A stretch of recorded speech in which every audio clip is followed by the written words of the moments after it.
প্রিয় শ্রোতা, আপনাদের সবাইকে আমন্ত্রণ জানাচ্ছি আপনি কেমন আছেন অনুষ্ঠানে। আমাদের আজকের বিষয় তীব্র গরমে চোখের নানা সমস্যা ও এর প্রতিকারে করণীয়।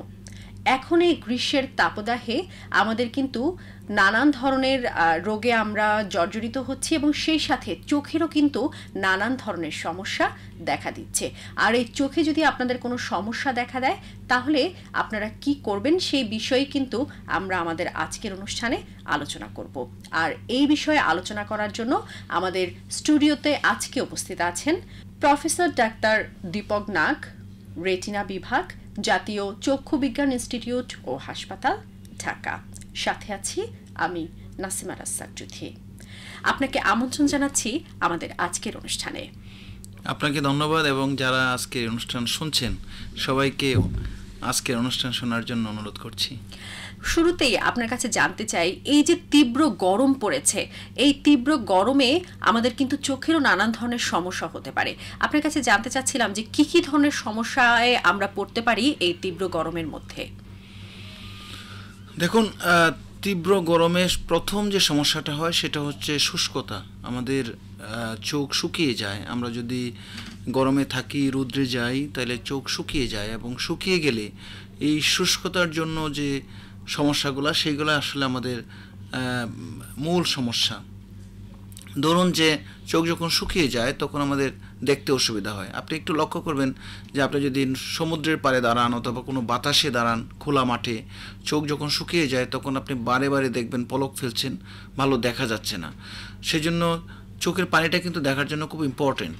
সেজন্য প্রথম কথা হচ্ছে যে চোখে হয়তো কিছুটা দেখতে অসুবিধা হতে পারে, চোখে কসকস করতে পারে, অনেক সময় মনে হবে যে চোখে কী যেন পড়েছে এরকম মনে হওয়ার একটা সম্ভাবনা থাকে। বেশি শুকিয়ে গেলে অনেক সময় চোখ লাল হয়ে যায়, চোখে চুলকানো হয়, মনে হয় যে চোখটা একটু একটু আঁচড় দেয়, একটু চুলকায়, এরকম মনে হতে পারে, লাল হয়ে যায়, অ্যালার্জিক একটা ভাব হতে পারে। আর যারা এই তীব্র গরমে অনেক সময় রৌদ্রে কাজ করেন, রৌদ্রে যান, তাদের ক্ষেত্রে অনেক সময় এটা খুব ধীরে ধীরে হলেও অনেকের চোখে ছানি পড়ে। আপনারা জানেন যে ছানি পড়ে, এটা ওই রোদের যে ইউভি রে আছে সেইগুলোর জন্য চোখে ছানি পড়তে পারে। চোখের রেটিনাতে অনেক সময় ডিজেনারেটিভ চেঞ্জ হয়। আমরা বলি যে সেটাকে বলি আমরা যে মেকুলার ডিজেনারেশন। এইগুলা তাৎক্ষণিকভাবে হয়তো বোঝা যায় না, কিন্তু যারা নাকি এই রৌদ্রের তীব্র মানে রশ্মির মধ্যে যান তাদের হয়তো যখন বয়স বাড়ে আস্তে আস্তে রেটিনার এবং এই যে লেন্সের যেটা ছানির কথা বললাম সেই চেঞ্জগুলো হতে পারে।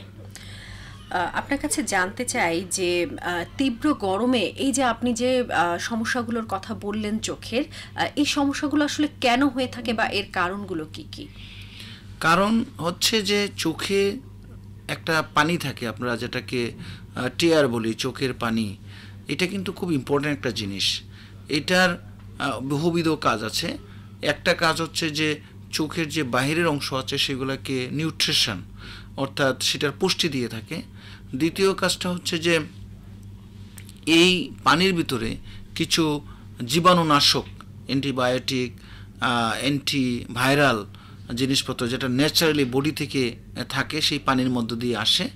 আর তৃতীয় কাজটা হচ্ছে যে কথাটা আমি বলছিলাম যে কর্নিয়ার সামনে অর্থাৎ চোখের সামনে এই পানির প্রলেপটা একটা লেয়ার তৈরি করে, যে লেয়ারটা আমাদেরকে দেখতে সহায়তা করে। তো এখন যদি প্রথম যান যে আপনি এই যে নিউট্রিশনের কথা বললাম আমি, তাহলে যারা এই গরমে থাকে, যাদের চোখের পানিটা শুকিয়ে যায়, সেই ক্ষেত্রে তাদের দেখতে অসুবিধা হয় এবং চোখের এই পানিটা কমে যাওয়ার কারণে তাদের যে চোখের সামনের অংশের যে পুষ্টিটা সেটা ঠিকমতো পায় না। এটা একটা ইম্পর্ট্যান্ট ব্যাপার। আর দ্বিতীয় জিনিসটা হচ্ছে যে এই যে বললাম যে কিছু জীবাণুনাশক, অ্যান্টিব্যাকটেরিয়াল, অ্যান্টিভাইরাল জিনিস থাকে চোখের পানির ভিতরে, সেটাও পাচ্ছে না, যে কারণে অনেক সময় দেখা যায় যে চোখে খুব ইনফেকশন হওয়ার একটা ঝুঁকি থেকে যায়। এটা ভাইরাল হোক, সেটা ব্যাকটেরিয়াল হোক, সেটা থেকে যায়। এই দুইটা জিনিস খুব ইম্পর্টেন্ট। আর তৃতীয় জিনিস যে কথাটা বললাম আমি, যে চোখের পানি শুকিয়ে গেলে চোখে কচকচ করে, চোখে দেখতে অসুবিধা হয়, সেটার সমস্যা হয়। সুতরাং মূল কারণটা হচ্ছে চোখের পানিটাকে যদি সেই তীব্র গরমে অথবা এই অধিক সূর্যের আলোয় যদি সেটা শুকিয়ে যায়, সেখান থেকে কিন্তু প্রবলেমটা তৈরি হয়, শুরু হতে পারে। এরপরে আপনার কাছে জানতে চাই যে কি কি ধরনের লক্ষণ দেখা দিতে পারে যদি কারোর এই গরমে আপনি যে রোগগুলোর কথা বলছিলেন সেই রোগগুলোতে যদি আক্রান্ত হয়। লক্ষণগুলোর অধিকাংশ আমি অলরেডি বলেছি, তবে সবচেয়ে যে ইম্পর্টেন্ট জিনিসটা যে চোখের শুকনো শুকনো একটা ভাব, চোখটাতে মনে হয় কি যেন পড়েছে এবং চোখে চুলকাতে ইচ্ছা করে, কোনো সময় চোখটা লাল হয়ে যায়, এইগুলাই আসলে প্রাথমিক লক্ষণ যে আমার চোখ আসলে শুকিয়ে যাচ্ছে এবং এই গরমে জিনিসটাই হচ্ছে আর কি। কখন আমরা একজন চিকিৎসকের পরামর্শ নিব যদি আমাদের চোখে এই ধরনের কোনো সমস্যা দেখা দেয়, চোখ চুলকায় বা চোখ লাল হয়ে যায় বা চোখের পানি শুকিয়ে যায়, কোন মুহূর্তটাতে আমরা বুঝবো যে এই মুহূর্তে এখনই আমার আসলে চিকিৎসকের পরামর্শ নেওয়া উচিত? আসলে প্রাথমিক পর্যায়ে কোনো ডাক্তার দেখানোর প্রয়োজন নেই, কারণ যখন আমরা বুঝতে পারি যে আমার এই গরমের কারণে চোখে জ্বালাপোড়া করতেছে, চোখ শুকিয়ে গেছে অথবা চোখে কসকস করতেছে, আমরা সাধারণত চোখে পানি ব্যবহার করি। এই তীব্র গরমে সবচেয়ে ইম্পর্টেন্ট জিনিস হচ্ছে যে চোখটা মাঝে মাঝে ধোয়া, অথবা কোনো সময় যদি বেশি জ্বালাপোড়া করে, অনেক সময় আমরা ঠান্ডা পানি অথবা আইস জাতীয় জিনিসও যদি কারো অসহ্য হয়, তখন আমরা ওই সুতির কাপড়ের মধ্যে একটু আইস জাতীয় জিনিস দিয়ে চোখের ভিতরে আমরা চাপ দিয়ে আমরা এটা চোখটাকে ঠান্ডা করতে চেষ্টা করতে পারি, অথবা মাঝে মাঝে চোখটাতে পানি দিয়ে চোখটাকে আমরা ভিজিয়ে রাখতে পারি। সেটা স্বাভাবিক পর্যায়ে হওয়া সম্ভব। কিন্তু যদি দেখা যায় যে কোনো কিছু করেও আমার চোখের জ্বালাপোড়া কমছে না, আমার চোখের চুলকানো কমছে না, অথবা চোখ লাল হয়ে গেছে, আমি চোখে পারে পানি দিয়েও লাল কমতেছে না, এরকম অবস্থা যদি 2-3 দিন চলতে থাকে, তাহলে অবশ্যই ডাক্তারের পরামর্শ নেওয়া উচিত। যে কথাটা আমি বলছিলাম যে অনেক সময় এই যে চোখের পানি যখন শুকিয়ে যায়, তখন চোখের যে ব্যাকটেরিয়াল অর্থাৎ জীবাণুনাশক যে ক্ষমতাটা তখন কমে যায়। তো সেই জন্য অনেক সময় দেখা যায় যে যদি ইনফেকশন হয়ে যায়, তাহলে তো পানি দিলে কমবে না, সেই ক্ষেত্রে 2-3 দিন চলে গেলে অবশ্যই ডাক্তারের পরামর্শ নেওয়া উচিত। এমন কি কোনো মেডিসিন বা ঔষধ রয়েছে যে আমরা এই গরমে যদি একটু চোখে ব্যবহার করি তাহলে আপনি যেটা বলছিলেন যে চোখের পানিটা শুকিয়ে যায়, এরকম কি কোনো আমাদের মেডিসিনাল বা কোনো ধরনের মানে সবাই ব্যবহার করতে পারবে এরকম কি কোনো ড্রপ বা ওষুধ কি রয়েছে আমাদের?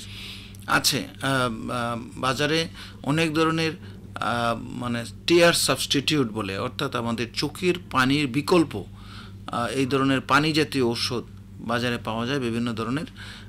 সেইগুলা বেসিক্যালি আসলে কোনো ঔষধ না, এগুলো হচ্ছে যে আমাদের চোখের পানির বিকল্প পানি আর কি। তো নর্মালি আমি যে কথাটা বলছিলাম যে আমরা যখন চোখ শুকিয়ে যায় অথবা চোখ লাল হয়ে যায়, আমরা চোখে পানি দিতে পারি। পানিটা তো অনলি পানি, এটা তো চোখের ভিতরে দিলাম, কিছুক্ষণ পরেই আবার এটা ইভাপোরেট হয়ে চলে যাবে, শুকিয়ে যাবে। বাজারে যে ড্রপগুলো পাওয়া যায় সেগুলোও চোখের পানির বিকল্প, কিন্তু এইগুলোর ভিতরে আপনার যেহেতু চর্বি জাতীয় অর্থাৎ ফ্যাট জাতীয় জিনিস, অয়েল জাতীয় জিনিস মিক্স করা থাকে, সেই জন্য এটা সহজে ইভাপোরেট হয়ে যায় না। যে একবার ড্রপ দিলে এটা হয়তো 4-5 ঘন্টা পর্যন্ত, যেহেতু এটার ভিতরে বেসটা দেওয়া থাকে অয়েল জাতীয় জিনিস দিয়ে, তো অয়েলের ভিতর দিয়ে তো পানিটা সাধারণত শুকিয়ে যেতে পারে না। সেই জন্য এই ধরনের চোখের পানির বিকল্প ঔষধ না, ঠিক এটাও এক ধরনের চোখের পানি, এটা আর্টিফিশিয়াল টিয়ার বলে। আর্টিফিশিয়াল টিয়ার বাজারে আর্টিফিশিয়াল টিয়ার বললেই হবে, অনেক কোম্পানিরই আছে, বিভিন্ন ধরনের আছে, সেগুলো পাওয়া যায়। বা যদি এমন হয় যে একজন বিশেষজ্ঞ চিকিৎসকের পরামর্শ নিয়েই কেউ যদি মনে করেন তার এই আর্টিফিশিয়াল টিয়ারটা দরকার, সেটা ব্যবহার করতে পারে, অথবা দোকান থেকে কিনেও ব্যবহার করতে পারে। আমি যে প্রথমেই বলেছি এটা কোনো ওষুধ না, এটার কোনো পার্শ্ব প্রতিক্রিয়া নাই, এটার কোনো মানে এমন না যে রেজিস্ট্যান্স হয়ে যাবে অ্যান্টিবায়োটিকের মতো। সুতরাং যেহেতু এটা ওষুধ না, এটা আর্টিফিশিয়াল টিয়ার অর্থাৎ চোখের পানির বিকল্প, এক ধরনের পানি, যেন ওই পানিটা দীর্ঘক্ষণ থাকে, সেই জন্য এটার মধ্যে একটা অয়েলি বেস থাকে। সুতরাং এটা তেমন কোনো ক্ষতিকর না, বরং চোখে দিলে খুব আরাম লাগবে, চোখটা একটু ভিজা ভিজা লাগবে, চোখের যে জ্বালাপোড়া আছে, লাল আছে, সেগুলো কমে যাবে। এটা একটা মানে কাইন্ড অফ বলতে পারেন যে অয়েলি একটা সাবস্টেন্স দিলে চোখটা খুব মানে স্মুথ হবে এবং এটা আরাম পাবে। এরপরে আপনার কাছে জানতে চাচ্ছিলাম যে এই তীব্র গরমে যে বিভিন্ন ধরনের চোখের সমস্যা হয়ে থাকে, এই সমস্যাগুলো প্রতিরোধে আপনার পরামর্শ বা আমাদের কি করণীয় হতে পারে? যারা তীব্র গরমে কাজ করেন অথবা বাইরে যেতে হয়, আউটডোর ওয়ার্ক আছে, অথবা যাদের এই যে ধরনের সমস্যাগুলো বললাম সেই সমস্যাগুলো যাদের পরিলক্ষিত হয়, তাদের ক্ষেত্রে একটাই উপদেশ, সেটা হচ্ছে যে আপনারা মাঝে মাঝে চোখটা ধুবেন, চোখে পানি দিবেন এবং যদি বেশি অসুবিধা মনে হয় সেই ক্ষেত্রে হয়তো আপনি ওই যে বললাম যে আইস, বরফ অনেক সময় চোখের ভিতরে আপনি একটু লাগাতে পারেন, আর আর্টিফিশিয়াল টিয়ার ব্যবহার করতে পারেন। আর হচ্ছে যে অনেক সময় দেখা যায় যে বাইরে বা আউটডোরে কাজ করলে খোলা চোখ থাকলে বেশি শুকিয়ে যায়, সেই ক্ষেত্রে অনেক সময় দেখা যায় যে সানগ্লাস পরতে পারেন আপনারা। সানগ্লাস অনেক সময় কাজে লাগে, বিশেষ করে ফটোক্রোমেটিক গ্লাস, যেগুলা বাইরে গেলে রং চেঞ্জ হয়ে যায়। আর যদি ফটোক্রোমেটিক গ্লাস কারোর জন্য কস্টলি মনে হয়, এগুলো একটু দামি, সেই ক্ষেত্রে হয়তো একটু কালো অথবা রোদকে অথবা গরমকে, তাপকে প্রতিহত করতে পারে সেই ধরনের গ্লাস আমার ব্যবহার করতে চোখকে পারেন। সুরক্ষা দিতে পারে এই ধরনের সানগ্লাস আমরা ব্যবহার করতে করা পারি। যেতে পারে। আপনাকে অনেক অনেক ধন্যবাদ আমাদের স্টুডিওতে এসে আমাদের শ্রোতা বন্ধুদেরকে এই তীব্র গরমে চোখের বিভিন্ন ধরনের সমস্যায় আমরা কি করব এই বিষয়ে বিভিন্ন পরামর্শগুলো দেওয়ার জন্য। ধন্যবাদ আপনাকে। প্রিয় দর্শক শ্রোতা, আমরা কিন্তু জেনে নিলাম যে এই তীব্র গরমে আমরা কিভাবে আমাদের চোখকে সুরক্ষিত রাখব। তাই আসুন আমরা প্রত্যেকে আমাদের নিজেদের জায়গা থেকে সচেতন হই, নিজের প্রতি যত্ন নিই এবং আমাদের বাসায় যারা বয়োবৃদ্ধ বা শিশু রয়েছে তাদেরকেও এই গরমে একটু বিশেষ নজরে রাখি, বিশেষ যত্নে রাখি। আগামী পর্ব শোনার আমন্ত্রণ জানিয়ে আজকের মতো বিদায় নিচ্ছি।